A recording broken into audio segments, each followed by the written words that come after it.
pesem glasno, pela si pesem glasno.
Veleposlaništva Suverenega vojaškega malteškega reda v Republiki Sloveniji, gospoda Huga Merriva, dr. Prelovška, našega znanega podpornika tega muzeja, vse predstavnike in ljubitelje umetnosti, znanosti in pa seveda zgodovine. Naši fantje so nas že iz Krasa, so nas že lepo ogreli za današnji večer. Vesela sem, da danes odpiramo razstavo, ki smo jo pripravili na pobudo oziroma sprejeli v goste razstavo iz Vojaškega parka zgodovine Pivka. Se zahvaljujem magistru Janku Boštjančiču, direktorju Parka vojaške zgodovine Slovenije v Pivki, da je dal pobudo, da smo razstavo sprejeli in menim, da smo jo tudi kvalitetno in uspešno povezali z našo stalno razstavo. Stojimo namreč na stalni razstavi Zgodovina krščanstva na Slovenskem, trenutno v srednjem veku, v 12. stoletju namreč tako stiški samostan bil ustanovljen, kot tudi malteški viteški red, zato je nekako vsebinska ta povezava popolnoma upravičena. Razstava Feldšpital 808 pa seveda govori o nedavni zgodovini, več o tem pa nam bo povedal avtor razstave, magister Janko Boštjančič, direktor Parka vojaške zgodovine Pivka. Prosim, izvolite.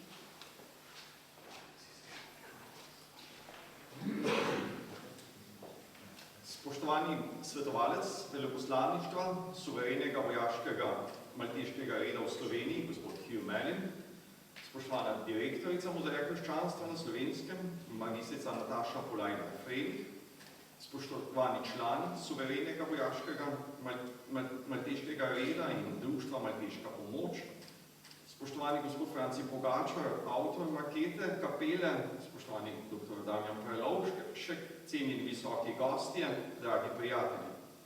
Lepo pozdravljeni v imenu Parka vojaške zgodovine, kjer smo pripravili tole skromno razstavo, s katero smo skušali oživiti zgodovinski spomin na avstro-ogrsko vojaško-poljsko bolnišnico Feldšpital 808. Veliko čast nam je, da smo lahko razstavo v teh dneh, ko se bomo spominjali 110-letnice začetka bojev na Soči, postavili tu, v tem imenitnem muzeju, pod streho častitljive stiške opatije. Hvala, gospa direktorica, za to priložnost. Dovolite mi, da kot avtor razstave na kratko orišem njeno zgodbo. Bolnišnica Feldšpital 808 je bila vzpostavljena že na srbski fronti, kmalu po začetku vojne, a je bila po italijanski vojni napovedi prestavljena na soško fronto. Že v juliju 1915 je s kapaciteto 200 postelj stala v Škrvini na Krasu. Bila je dodeljena 7. korpusu in zagotavljala oskrbo bolnim ter ranjenim vojakom z dobrodolskega bojišča kot enega najhujših odsekov fronte. Ko se je po 6. soški bitki v avgustu 1916 frontna črta premaknila proti vzhodu, se je bolnišnica znašla v dometu italijanskih topov in nemudoma so jo premaknili v Štanje. Šlo je le za začasno namestitev, saj so že konec novembra 1916 začeli z urejanjem terena in postavljanjem vojaške bolnišnice preko Sovelja. Vojaška poljska bolnišnica Feldšpital 808 je na novi lokaciji začela delovati v aprilu 1917. Bolnišnični kompleks je sestavljalo 9 zgradb s skupaj 170 posteljami.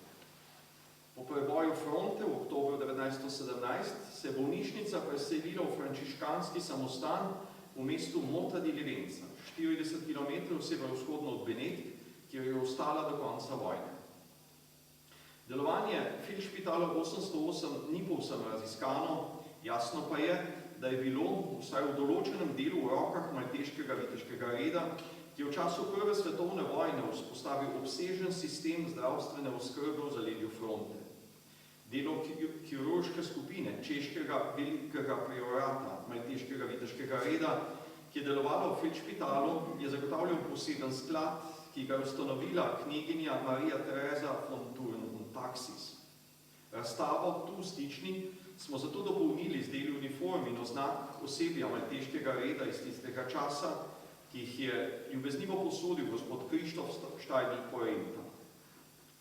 Tudi na Feldšpital 808, ki je bila le ena od več 10 avstro-ogrskih vojaških bolnišnic na soški fronti, bi verjetno že zdavnaj legel prah zgodovinske pozabe, če ne bi pred vasjo Kosovelje stali ostanki imenitne kapele, ki je bila postavljena sredi bolnišničnega kompleksa. Prav ti zanimanje vzbujajoči zidovi so desetletja ohranjali spomin na pestrost zgodovinskega dogajanja na tem območju. Žal ostaja še vedno neznanka, kdaj natančno je bila kapela zgrajena, ve pa se, da sta njeno gradnjo vodila nadporočnik Imre Novak ter češki arhitekt Bretislav Šlehta, ki je najverjetneje naredil načrt. Ne vemo, komu je bila kapela posvečena, vemo pa, da je ranjenim in bolnim vojakom vlivala upanje in dvigala duha k lepemu in večnemu. Ko so po koncu vojne barake vojaške bolnišnice razmontirali in ni za njimi praktično nobene sledi več, je kapela ostala kot nema priča vojnega dogajanja. Že čez dobrih 20 let je bila kapela priča nasilju druge svetovne vojne, ki ga je tudi srečno prestala, porušena pa je bila v povojnem vandalizmu komunističnih oblasti.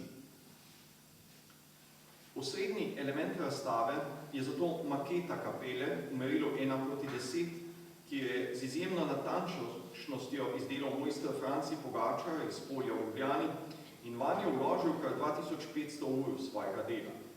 Iskrene čestitke, gospod Pogačar. Projekt izdelave makete je bil zelo zahteven, saj originalni objekt ne stoji več.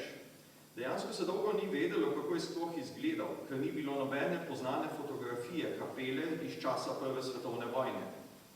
Na veliko srečo je gospod Marko Mohorčič, znani in uveljavljen zbiralec fotografij ter razglednic iz Sežane, po spletu srečnih naključij leta 2011 v Nemčiji odkril album fotografij enega od častnikov ali zdravnikov iz Feldšpitala 808 in ga odkupil.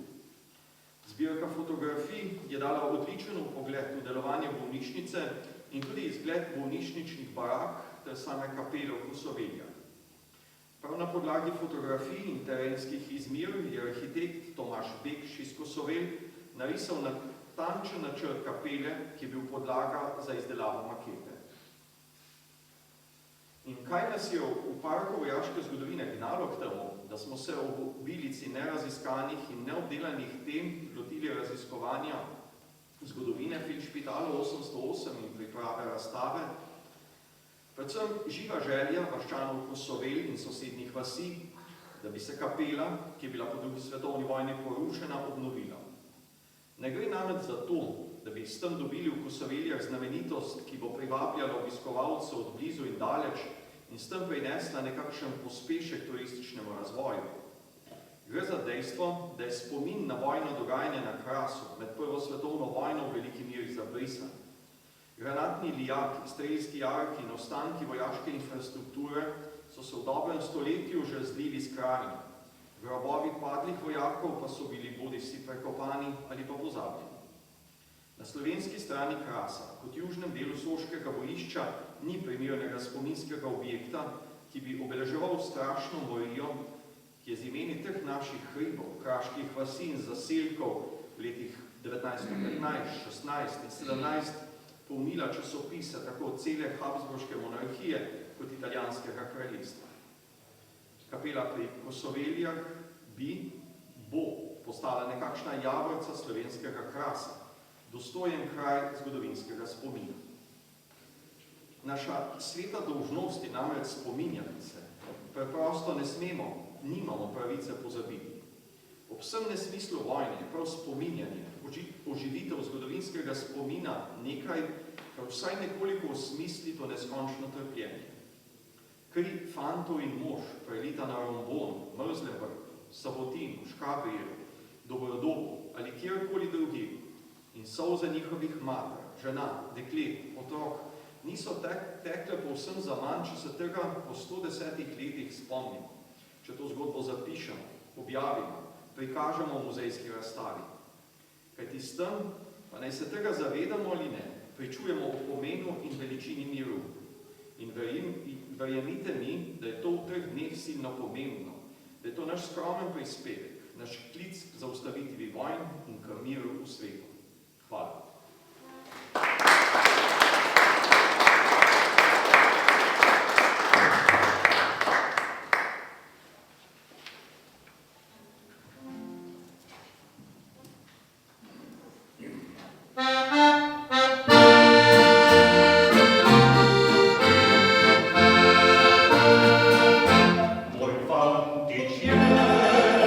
Na królstwo Pana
Hvala lepa magistru Janku Boštjančiču za predstavitev razstave. Sedaj pa vabim gospoda Medima, veleposlanika suverenega vojaškega malteškega reda v Republiki Sloveniji, da nam spregovori o pomenu tega reda za humanitarno dejavnost, pomoč potrebnim. Please welcome Mr. Medim.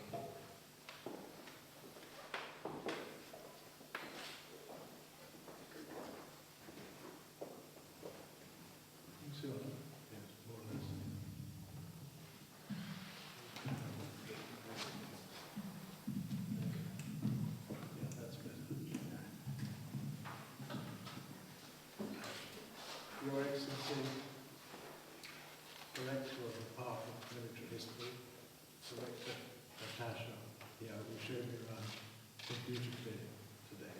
Thank you. I'm very honoured to have the opportunity to address you all on this occasion. This important history of military endeavour. And I think the exhibition is particularly timely, and it is a poignant reminder to us all of the suffering and horrors of war, and particularly the war of 1914-1918. I recall a telling phrase, quotation from a soldier on one of those conflicts of that war, who wrote back saying, "When you return home, tell them of us, and say that for your tomorrow, we gave our today." V uvodnem pozdravu gospod Medim pozdravlja ekscelenco gospod direktorico in gospoda direktorja Parka vojaške zgodovine. Takole pravi: "V čast mi je, da vas danes lahko nagovorim ob odprtju te pomembne razstave vojaške zgodovine, ki je navdihnjena strani prebivalcev Kosovelja in okoliških vasi. Razstava prihaja v pravem času in nas na ganljiv način spominja na trpljenje in grozote vojne, še posebej vojne med letoma 1914 in 1918. Spomnim se zgovornega citata vojaka iz enega od teh spopadov. Pravi: "Ko se vrneš domov in povej o nas in reci, da smo za vaš jutri darovali svoj danes." The core of the exhibition is this splendid model of the chapel of Field Hospital 808, which was erected at the same time in 1914 as the hospital barracks in the middle of a complex in Kosovelia for the spiritual needs of care of the wounded, the sick, and also the hospital staff itself. The perfect model which we admire today is the result of the military park history commissioning Franci Pogoscia to create over 2,500 hours of work by him since the chapel itself, and you can see what's been left, was demolished for some reason after the Second World War. The plan to make this model was only made possible by the discovery of a photo album of Field Hospital 808 in Germany, which had then allowed architect Tomasz Beksz of Kosovo to draw up a detailed plan for the creation of this splendid model. Jedro razstave je model kapele Poljske bolnišnice Feldšpital 808, ki je bila postavljena istočasno z bolnišničnimi barakami leta 1914 sredi kompleksa v Kosovelju z namenom duhovne oskrbe ranjencev, bolnikov in bolnišničnega osebja. Popoln model kapele, ki ga danes občudujemo, tukaj je naročil Park vojaške zgodovine, izdelal pa ga je gospod Franci Pogačar. Vanj je vložil več kot 2500 ur dela, kot smo slišali, saj je bila kapela po drugi svetovni vojni iz nekih razlogov porušena. Načrt za izdelavo modela je postal možen šele po odkritju fotoalbuma Feldspital 808 v Nemčiji, kar je arhitektu gospodu Tomažu Bekšu iz Kosovelja omogočilo, da je izdelal natančen načrt za njegovo rekonstrukcijo. I give this address on behalf of the Sovereign Military Order of Malta, since a significant part of the work in the hospital, and you can see the flag and the lady here has our device, was provided by the Grand Priory of Bohemia through a generous donation by Princess Turner Taxis, Dame of the Sovereign Military Order of Malta. And it's very important that this field hospital operated a number of locations on the front, and then in Ionzo, and after Italy came into the war, was further moved south into Kostovi in April 1917, where it remained. It is a good example of the many hospitals of the order which we've established. We've been nearly around 1,000 years old, and they have been created to care for the wounded crusaders of that time and pilgrims in the Holy Land. And one of the hospitals we have is in Bethlehem in Israel, and it is the only hospital for children in that part of the world. The other one we have is the hospital of Sacré-Cœur in Haiti, and again, Haiti is a terribly difficult area, and it's the only hospital functioning in Haiti.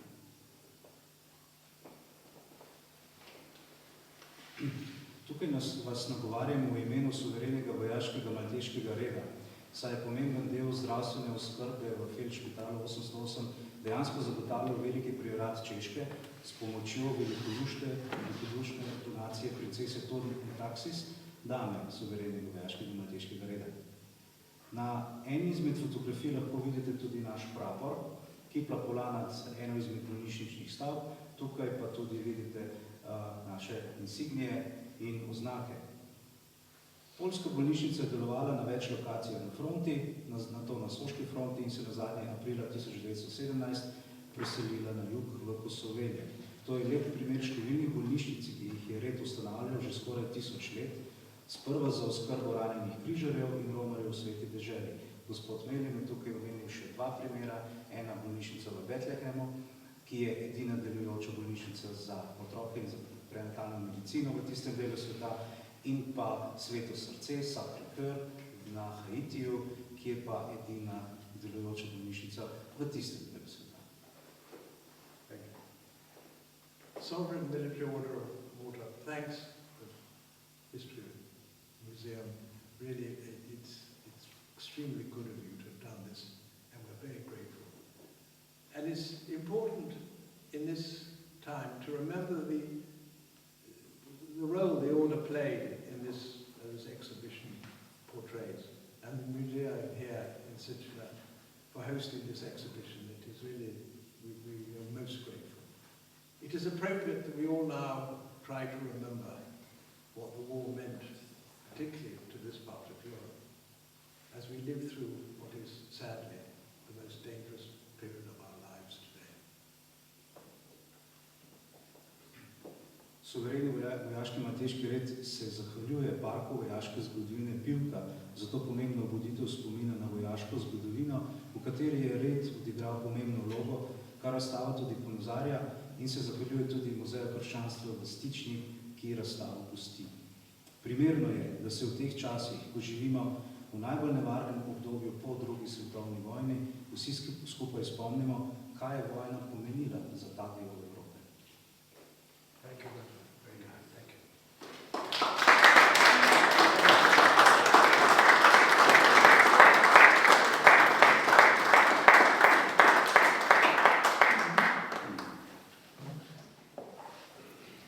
Hvala lepa gospodu Melinu za predstavitev svojega oziroma delovanja reda malteških vitezov oziroma suverenega vojaškega reda. Razstava je sedaj s tem odprta. Misli, ki smo jih danes slišali, in stavki, ki smo jih slišali, naj odmevajo v nas in mir širimo tudi sami v svojo okolico v prihodnjih dneh, mesecih in letih. Za zaključek bom prosila naše fante z Krasa, da nam bodo še zaigrali 2 pesmi, potem pa vabljeni na pogostitev v spodnjih prostorih. Za trenutek bi pa samo zdaj še izročila darilo našima 2 govornikoma. Fante bojo dobili na pol. Ker imam fante še delo zdaj. Naši fante imajo še delo. 2 gospoda pa se zahvaljujem. 2 gospoda za organizacijo, kolega. Thank you for your visit and speech. Prosim. Kako je funkcionira? Aha. Naši fante smeli trenutek še... Ja, izvolite, dr. Prelovšek. Letos iz zgodovina. Kolega naš ima še... Lep pozdrav vsem. Glede te kapele je treba pač vedeti, kako je to funkcioniralo v Avstro-Ogrski. Vojno ministrstvo je bilo na Dunaju, je bilo zadolženo za vse te stvari. In sicer vsi, ki so bili umetniki, arhitekti, slikarji, kiparji in tako naprej, so prišli v posebno enoto, ki je skrbela za te spominske obeležja. Ta obeležja so pač, to je funkcioniralo kmalu po letu 16, ko je umrl naš presudni cesar, se je ta stvar nehala, ki je Avstrija začela razpadati. Do takrat je bilo to funkcioniralo zelo natančno. Zdaj, kdo je pravi avtor tega? Pravzaprav ne vem, jaz se ne bi rekel, da je bil to arhitekt Šlehta, ker to je bil v bistvu gradbeni mojster, ki je to delal. Ta stvar ima veliko več skupnega z raznimi spominskimi obeležji, ki jih je delal Dušan Jurkovič, to je bil slovaški arhitekt, delal na poljsko-slovaški meji.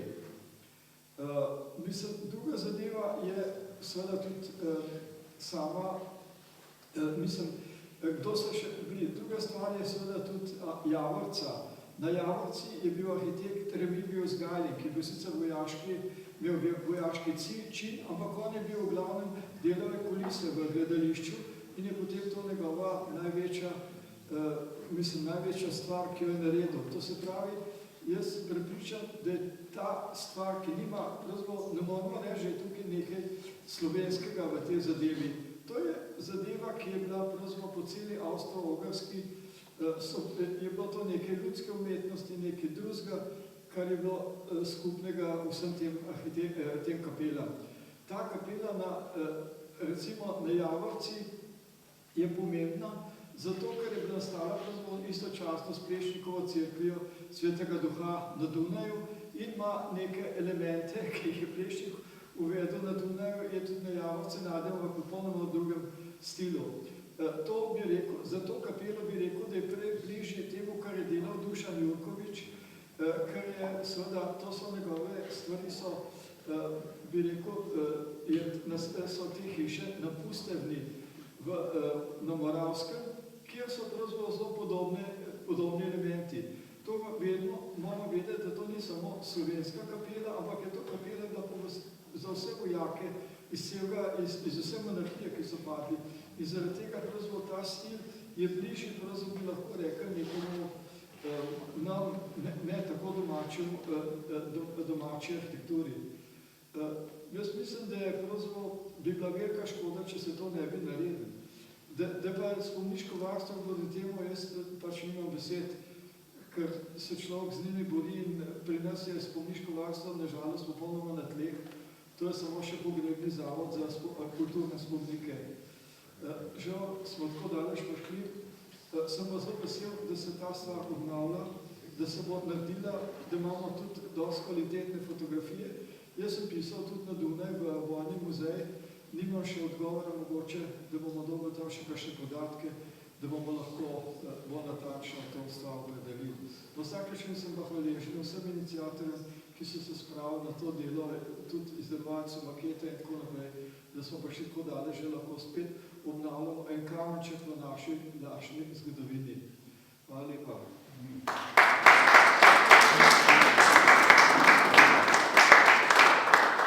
Hvala lepa doktorju Damjanu Prelovšku tudi za ta vpogled v tematiko, ki jo danes tukaj tudi predstavljamo.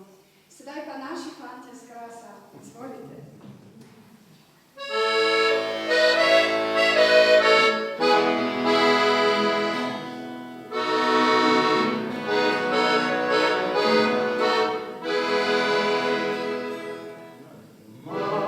Ti piše pismo belo, sin si živ, ne pišeš nič. Pismo modrsko deželo, ključku nese droben ptič.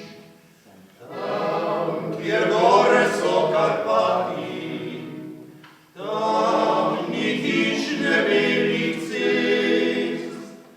Tam na zeleneči trati grob stoji na grobu križ.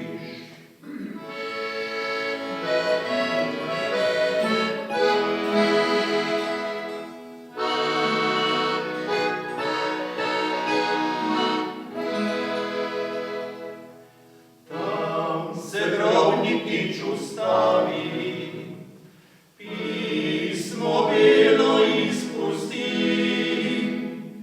veter zašumi po travi, grob pa tiho govori.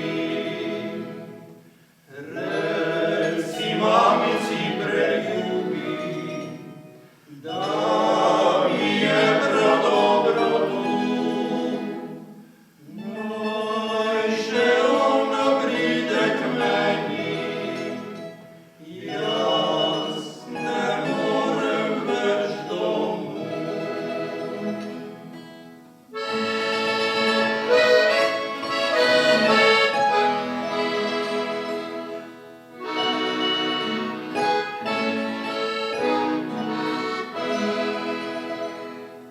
Mati čaka, čaka, čaka, kje si tako dolgo bil? Mali ptiček pa zaplaka, mati, mrtev je tvoj sin. Mali ptiček pa zaplaka, mati,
pa še spodnje prostore, manjša pogostitev.